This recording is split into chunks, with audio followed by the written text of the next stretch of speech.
Mrs. Hudson, the landlady of Sherlock Holmes, was a long-suffering woman.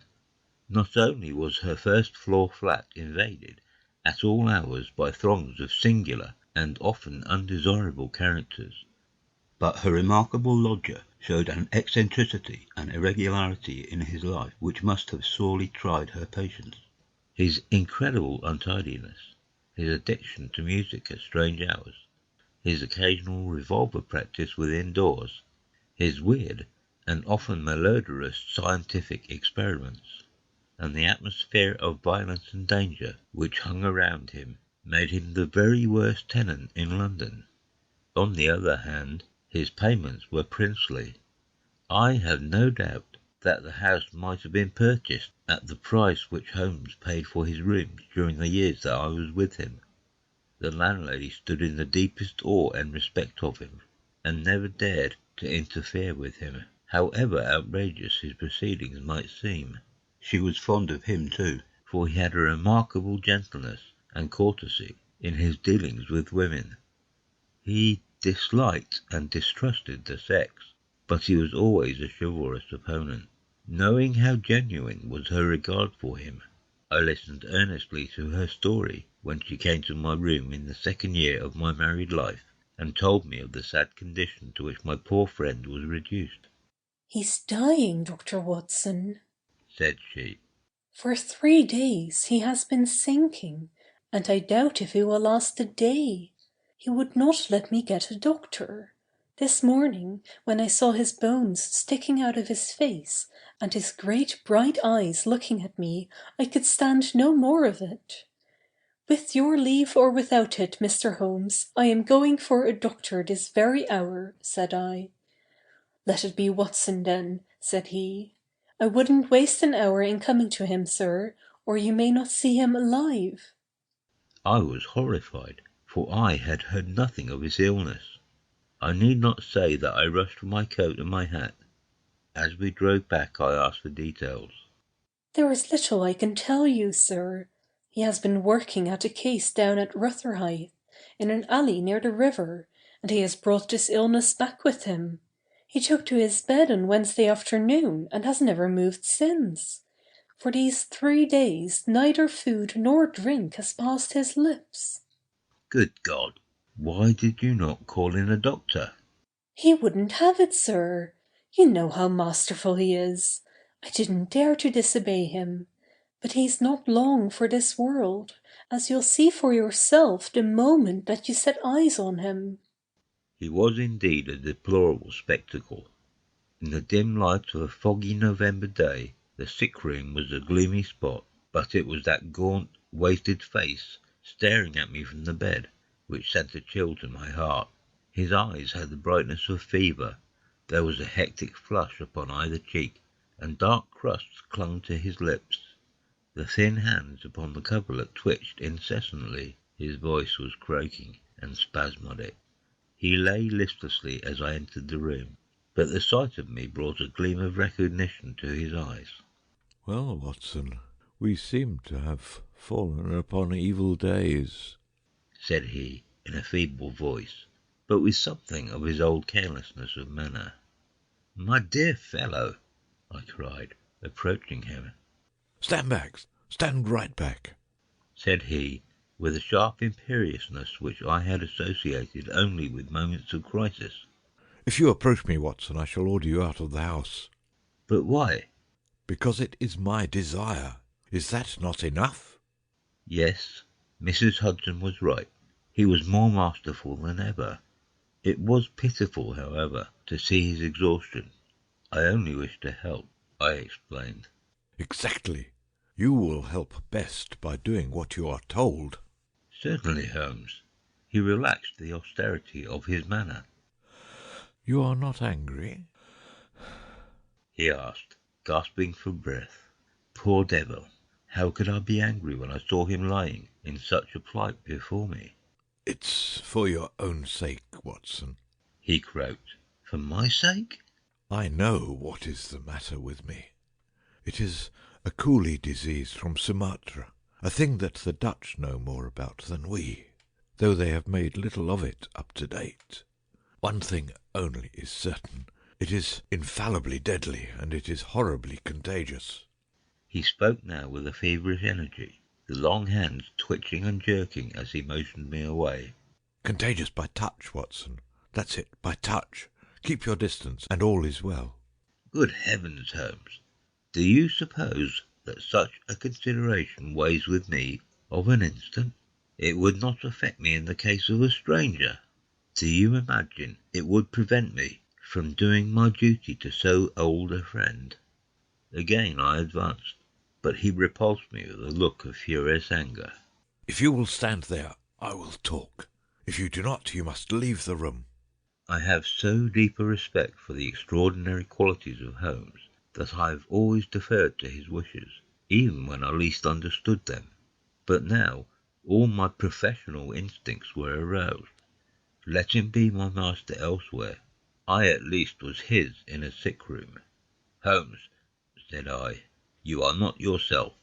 A sick man is but a child, and so I will treat you. Whether you like it or not, I will examine your symptoms and treat you for them. He looked at me with venomous eyes. If I am to have a doctor, whether I will or not, let me at least have someone in whom I have confidence, said he. Then you have none in me? In your friendship, certainly. But facts are facts, Watson, and after all, you are only a general practitioner with very limited experience and mediocre qualifications. It is painful to have to say these things, but you leave me no choice. I was bitterly hurt. Such a remark is unworthy of you, Holmes. It shows me very clearly the state of your own nerves. But if you have no confidence in me, I would not intrude my services. Let me bring you Sir Jasper Meek, or Penrose Fisher, or any of the best men in London. But someone you must have, and that is final. If you think that I am going to stand here and see you die without either helping you myself or bringing anyone else to help you, then you have mistaken your man. You mean well, Watson, said the sick man with something between a sob and a groan. Shall I demonstrate your own ignorance? What do you know, pray, of Tapanuli fever? What do you know of the Black Formosa corruption? I have never heard of either. There are many problems of disease, many strange pathological possibilities in the East, Watson. He paused after each sentence to collect his failing strength. I have learned so much during some recent researches which have a medical criminal aspect. It was in the course of them that I contracted this complaint. You can do nothing. Possibly not, but I happen to know that Dr. Ainstree, the greatest living authority upon tropical disease, is now in London. All remonstrance is useless. I am going this instant to fetch him. I turned resolutely to the door. Never have I had such a shock. In an instant, with a tiger spring, the dying man had intercepted me. I heard the sharp snap of a twisted key. The next moment he had staggered back to his bed, exhausted and panting after his one tremendous outflame of energy. You won't take the key from me by force, Watson. I've got you, my friend. Here you are, and here you will stay until I will otherwise. But I'll humour you. All this in little gasps, with terrible struggles for breath between. You've only my own good at heart. Of course, I know that very well. You shall have your way, but give me time to get my strength. Not now, Watson, not now. It's 4 o'clock. At 6 you can go. This is insanity, Holmes. Only 2 hours, Watson. I promise you will go at 6. Are you content to wait? I seem to have no choice. None in the world, Watson. Thank you. I need no help in arranging the clothes. You will please keep your distance. Now, Watson, there is one other condition that I would make. You will seek help not from the man you mention, but from the one that I choose. By all means. The first 3 sensible words that you have uttered since you entered this room, Watson. You will find some books over there. I am somewhat exhausted. I wonder how a battery feels when it pours electricity into a non-conductor. At 6, Watson, we resume our conversation. But it was destined to be resumed long before that hour, and in circumstances which gave me a shock hardly second to that caused by his spring to the door. I had stood for some minutes looking at the silent figure in the bed. His face was almost covered by clothes, and he appeared to be asleep. Then, unable to settle down to reading, I walked slowly round the room, examining the pictures of celebrated criminals with which every wall was adorned. Finally, in my aimless perambulation, I came to the mantelpiece. A litter of pipes, tobacco pouches, syringes, penknives, revolver cartridges, and other debris was scattered over it. In the midst of these was a small black and white ivory box with a sliding lid. It was a neat little thing, and I had stretched out my hand to examine it more closely when it was a dreadful cry that he gave, a yell which might have been heard down the street. My skin went cold and my hair bristled at that horrible scream. As I turned, I caught a glimpse of a convulsed face and frantic eyes. I stood paralyzed, with the little box in my hand. Put it down. Down this instant, Watson. This instant, I say. His head sank back upon the pillow, and he gave a deep sigh of relief as I replaced the box upon the mantelpiece. I hate to have my things touched, Watson. You know that I hate it. You fidget me beyond endurance. You, a doctor, you are enough to drive a patient into an asylum. Sit down, man, and let me have my rest. The incident left a most unpleasant impression upon my mind. The violent and causeless excitement, followed by this brutality of speech, so far removed from his usual suavity, showed me how deep was the disorganization of his mind. Of all ruins, that of a noble mind is the most deplorable. I sat in silent dejection until the stipulated time had passed. He seemed to have been watching the clock as well as I, for it was hardly 6 before he began to talk with the same feverish animation as before. Now, Watson, said he. Have you any change in your pocket? Yes. Any silver? A good deal. How many half-crowns? I have 5. Too few, too few. How very unfortunate, Watson. However, such as they are, you can put them in your watch pocket, and all the rest of your money in your left trouser pocket. Thank you. It will balance you so much better like that. This was raving insanity. He shuddered, and again made a sound between a cough and a sob. You will now light the gas, Watson, but you will be very careful that not for one instant shall it be more than half on. I implore you to be careful, Watson. Thank you. That is excellent. No, you need not draw the blind. Now, you will have the kindness to place some letters and papers upon this table within my reach. Thank you. Now, some of that litter from the mantelpiece. Excellent, Watson.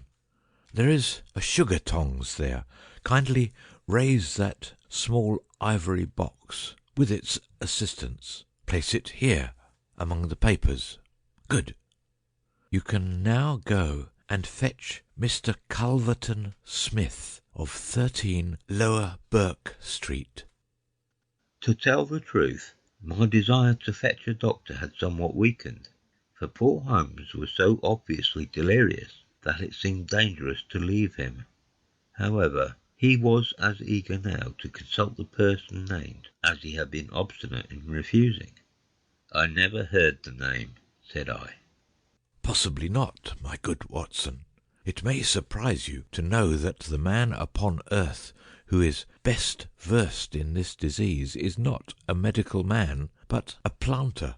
Mr. Culverton Smith is a well-known resident of Sumatra, now visiting London. An outbreak of the disease upon his plantation, which was distant from medical aid, caused him to study it himself, with some far-reaching consequences. He is a very methodical person, and I did not desire you to start before 6, because I was well aware that you would not find him in his study. If you could persuade him to come here and give us the benefit of his unique experience of this disease, the investigation of which has been his dearest hobby, I cannot doubt that he could help me. I gave Holmes's remarks as a consecutive whole, and I will not attempt to indicate how they were interrupted by gaspings for breath and those clutchings of his hands which indicated the pain from which he was suffering. His appearance had changed for the worse during the few hours that I had been with him. Those hectic spots were more pronounced, the eyes shone more brightly out of darker hollows, and a cold sweat glimmered upon his brow. He still retained, however, the jaunty gallantry of his speech. To the last gasp he would always be the master. "You will tell him exactly how you have left me," said he. "You will convey the very impression which is in your own mind, a dying man, a dying and delirious man. Indeed, I cannot think why the whole bed of the ocean is not one solid mass of oysters. So prolific the creatures seem. Ah, I am wandering. Strange how the brain controls the brain. What was I saying, Watson?" My directions for Mr. Culverton Smith. Ah, yes, I remember. My life depends upon it. Plead with him, Watson. There is no good feeling between us. His nephew, Watson, I had suspicion of foul play, and I allowed him to see it. The boy died horribly. He has a grudge against me.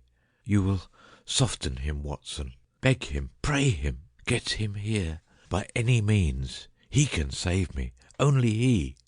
I will bring him in a cab, if I have to carry him down to it. You will do nothing of the sort. You will persuade him to come, and then you will return in front of him. Make any excuse so as not to come with him. Don't forget, Watson, you won't fail me. You never did fail me. No doubt there are natural enemies which limit the increase of the creatures. You and I, Watson, we have done our part. Shall the world then be overrun by oysters? No, no, horrible. You'll convey all that is in your mind. I left him full in the image of this magnificent intellect, babbling like a foolish child. He had handed me the key, and with a happy thought I took it with me, lest he should lock himself in. Mrs. Hudson was waiting, trembling and weeping, in the passage. Behind me, as I passed from the flat, I heard Holmes's high, thin voice in some delirious chant. Below, as I stood whistling for a cab, a man came on me through the fog. "How is Mr. Holmes, sir?" he asked. It was an old acquaintance, Inspector Morton of Scotland Yard, dressed in unofficial tweeds. "He is very ill," I answered. He looked at me in a most singular fashion.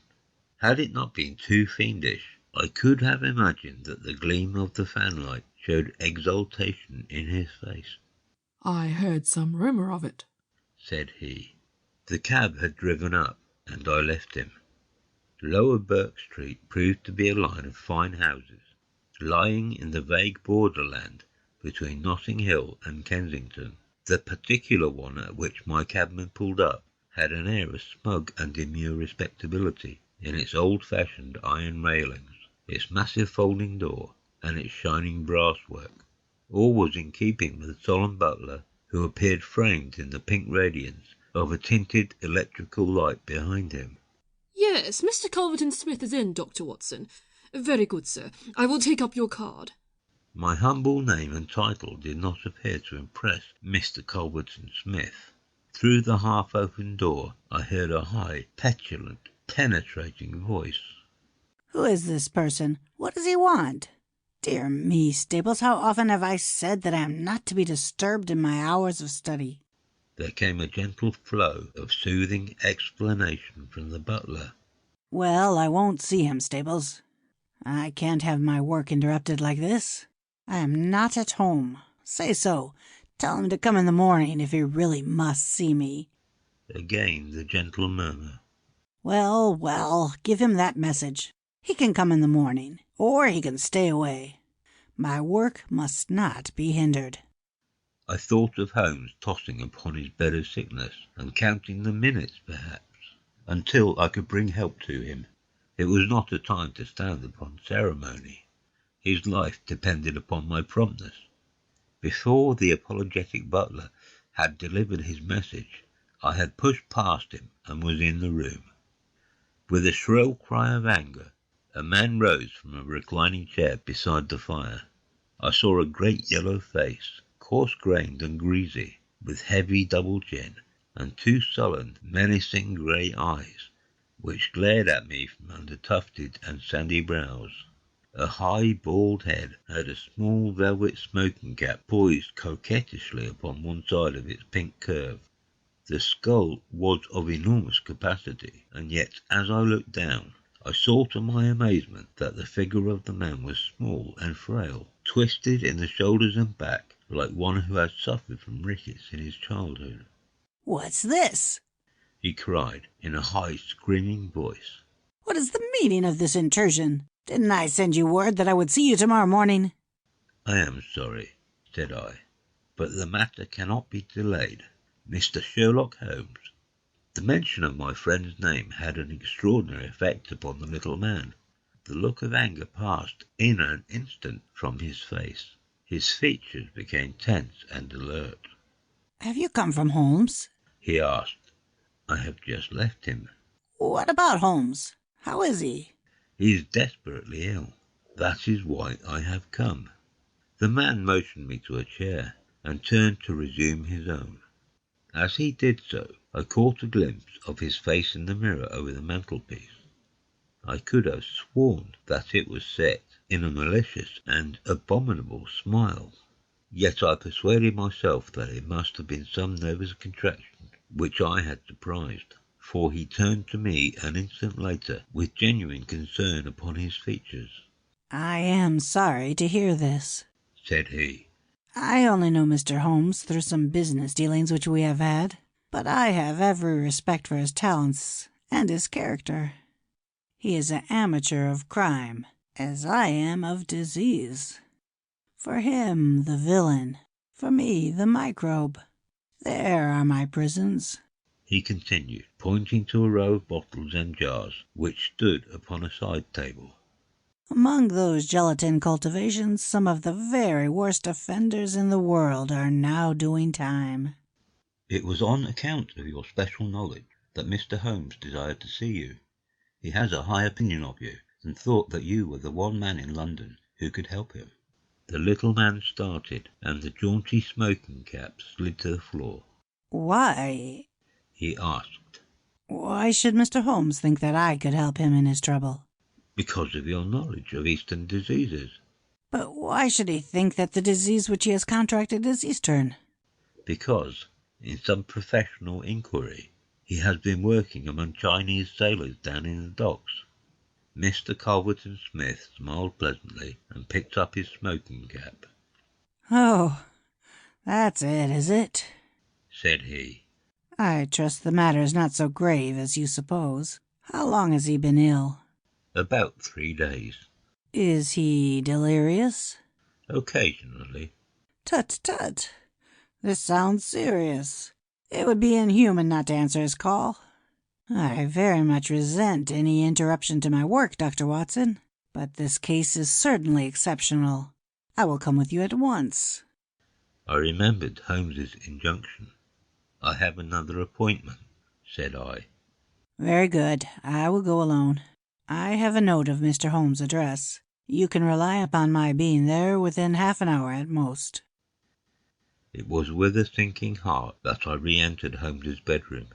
For all that I knew, the worst might have happened in my absence. To my enormous relief, He had greatly improved in the interval. His appearance was as ghastly as ever, but all trace of delirium had left him, and he spoke in a feeble voice, it is true, but with even more than his usual crispness and lucidity. Well, did you see him, Watson? Yes, he is coming. Admirable, Watson, admirable. You are the best of messengers. He wished to return with me. That would never do, Watson. That would be obviously impossible. Did he ask what ailed me? I told him about the Chinese in the East End. Exactly. Well, Watson, you have done all that a good friend could. You can now disappear from the scene. I must wait and hear his opinion, Holmes. Of course you must. But I have reasons to suppose that this opinion would be very much more frank and valuable if he imagines that we are alone. There is just room behind the head of my bed, Watson. My dear Holmes. I fear there is no alternative, Watson. The room does not lend itself to concealment, which is as well, as it is the less likely to arouse suspicion. But just there, Watson, I fancy that it could be done. Suddenly he sat up with a rigid intentness upon his haggard face. There are the wheels, Watson. Quick, man, if you love me, and don't budge, whatever happens. Whatever happens. Do you hear? Don't speak, don't move, just listen with all your ears. Then in an instant his sudden access of strength departed, and his masterful, purposeful talk droned away into the low, vague murmurings of a semi-delirious man. From the hiding-place into which I had been so swiftly hustled, I heard the footfalls upon the stair, with the opening and closing of the bedroom door. Then, to my surprise, there came a long silence, broken only by the heavy breathings and gaspings of the sick man. I could imagine that our visitor was standing by the bedside and looking down at the sufferer. At last that strange hush was broken. Holmes! He cried, Holmes! in the insistent tones of one who awakens a sleeper. Can't you hear me, Holmes? There was a rustling, as if he had shaken the sick man roughly by the shoulder. Is that you, Mr. Smith? Holmes whispered. I hardly dared hope that you would come. The other laughed. I should imagine not, he said. And yet, you see, I am here. Coals of fire, Holmes. Coals of fire. It is very good of you, very noble of you. I appreciate your special knowledge. Our visitor sniggered. You do. You are, fortunately, the only man in London who does. Do you know what is the matter with you? The same, said Holmes. Ah, you recognize the symptoms? Only too well. Well, I shouldn't be surprised, Holmes. I shouldn't be surprised if it were the same. A bad lookout for you if it is. Poor Victor was a dead man on the 4th day. A strong, hearty young fellow. It was certainly, as you said, very surprising that he should have contracted an out-of-the-way Asiatic disease in the heart of London. A disease, too, of which I had made such a very special study. Singular coincidence, Holmes. Very smart of you to notice it, but rather uncharitable to suggest that it was cause and effect. I knew that you did it. Oh, you did you? Well, you couldn't prove it, anyhow. But what do you think of yourself spreading reports about me like that? And then crawling to me for help the moment you are in trouble. What sort of a game is that, eh? I heard the rasping, laboured breathing of the sick man. Give me the water, he gasped. You're precious near your end, my friend. But I don't want you to go until I've had a word with you. That's why I give you water. There, don't slop it about. That's right. Can you understand what I say? Holmes groaned. Oh, do what you can for me. Let bygones be bygones, he whispered. I'll put the words out of my head. I swear I will. Only cure me, and I'll forget it. Forget what? Well, about Victor Savage's death. You as good as admitted, just now, that you had done it. I'll forget it. You can forget it, or remember it, just as you like. I don't see you in the witness box. Quite another shaped box, my good Holmes, I assure you. It matters nothing to me that you should know how my nephew died. It's not him we are talking about. It's you. Yes, yes. The fellow who came for me, I've forgotten his name, said that you contracted it down in the East End among the sailors. I could only account for it so. You are proud of your brains, Holmes, are you not? Think yourself smart, don't you? You came across someone who is smarter this time. Now cast your mind back, Holmes. Can you think of no other way you could have got this thing? I can't think. My mind is gone. For heaven's sake, help me. Yes, I will help you. I'll help you understand just where you are and how you got there. I'd like you to know before you die. Give me something to ease my pain. Painful, is it? Yes. The coolies used to do some squealing in the end. Takes you as a cramp, I fancy. Yes, it is cramp. Well, you can hear what I say anyhow. Listen now. Can you remember any unusual incident in your life just about the time your symptoms began? No, nothing. Think again. I'm too ill to think. Well, then I'll help you. Did anything come by post? By post? A box, by chance? I'm fainting. I'm gone. Listen, Holmes. There was a sound as if he was shaking the dying man, and it was all that I could do to hold myself quiet in my hiding place. You must hear me. You shall hear me. Do you remember a box, an ivory box? It came on Wednesday. You opened it. Do you remember? Yes, I opened it. There was a sharp spring inside it. Some joke. It was no joke, as you will find to your cost. You fool. You would have it, and you have got it. Who asked you to cross my path? If you had left me alone, I would not have hurt you. I remember. Holmes gasped. The spring. It drew blood. This box. This on the table. The very one, by George. And it may as well leave the room in my pocket. There goes your last shred of evidence. But you have the truth now, Holmes, and you can die with the knowledge that I killed you. You knew too much of the fate of Victor Savage, so I have sent you to share it. You are very near your end, Holmes. I will sit here, and I will watch you die. Holmes' voice had sunk to an almost inaudible whisper. What is that? Said Smith. Turn up the gas. Ah, the shadows begin to fall, do they? Yes, I will turn it up, that I may see you the better. He crossed the room, and the light suddenly brightened. Is there any other little service that I can do you, my friend? A match and a cigarette. I nearly called out in my joy and my amazement. He was speaking in his natural voice, a little weak, perhaps, but the very voice I knew. There was a long pause, and I felt that Culverton Smith was standing in silent amazement, looking down at his companion. What's the meaning of this? I heard him say at last in a dry, rasping tone. The best way of successfully acting a part is to be it, said Holmes. I give you my word that for 3 days I have tasted neither food nor drink until you were good enough to pour me out that glass of water. But it is the tobacco which I find most irksome. Ah, here are some cigarettes.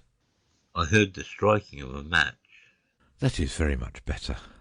Hello, do I hear the step of a friend? There were footfalls outside. The door opened, and Inspector Morton appeared.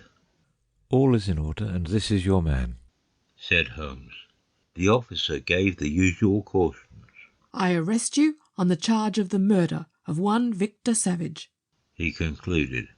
"And you might add of the attempted murder of one Sherlock Holmes," remarked my friend with a chuckle. "To save an invalid trouble, Inspector, Mr. Culverton-Smith was good enough to give our signal by turning up the gas. By the way, the prisoner has a small box in the right-hand pocket of his coat, which it would be as well to remove. Thank you. I would handle it gingerly if I were you. Put it down here. It may play its part in the trial." There was a sudden rush and a scuffle, followed by the clash of iron and a cry of pain. You'll only get yourself hurt, said the inspector. Stand still, will you? There was the click of the closing handcuffs. A nice trap, cried the high, snarling voice. It will bring you into the dock, Holmes, not me. He asked me to come here, to cure him. I was sorry for him, and I came. Now he will pretend, no doubt, that I have said anything which he may invent, which will corroborate his insane suspicions. You can lie as you like, Holmes. My word is always as good as yours. "Good heavens!" cried Holmes. "I had totally forgotten him. My dear Watson, I owe you 1,000 apologies. To think that I should have overlooked you. I need not introduce you to Mr. Culverton-Smith, since I understand that you met somewhat earlier in the evening. Have you the cab below? I will follow you when I am dressed, for I may be of some use at the station." "I never needed it more," said Holmes as he refreshed himself with a glass of claret and some biscuits in the intervals of his toilet. "However, as you know, my habits are irregular, and such a feat means less to me than to most men. It was very essential that I should impress Mrs. Hudson with the reality of my condition, since she was to convey it to you, and you, in turn, to him. You won't be offended, Watson? You will realize that among your many talents dissimulation finds no place, and that if you had shared my secret, you would never have been able to impress Smith with the urgent necessity of his presence, which was the vital point of the whole scheme. Knowing his vindictive nature, I was perfectly certain that he would come to look upon his handiwork." "But your appearance, Holmes, your ghastly face." 3 days of absolute fast does not improve one's beauty, Watson. For the rest, there is nothing which a sponge may not cure. With Vaseline upon one's forehead, belladonna in one's eyes, rouge over the cheekbones, and crusts of beeswax round one's lips, a very satisfying effect can be produced. Mal-lingering is a subject upon which I have sometimes thought of writing a monograph. A little occasional talk about half-crowns, oysters, or any other extraneous subject produces a pleasing effect of delirium. "But why would you not let me near you, since there was, in truth, no infection?" Can you ask, my dear Watson? Do you imagine that I have no respect for your medical talents? Could I fancy that your astute judgment would pass a dying man who, however weak, had no rise of pulse or temperature? At 4 yards I could deceive you. If I failed to do so, who would bring my Smith within my grasp? No, Watson, I would not touch that box.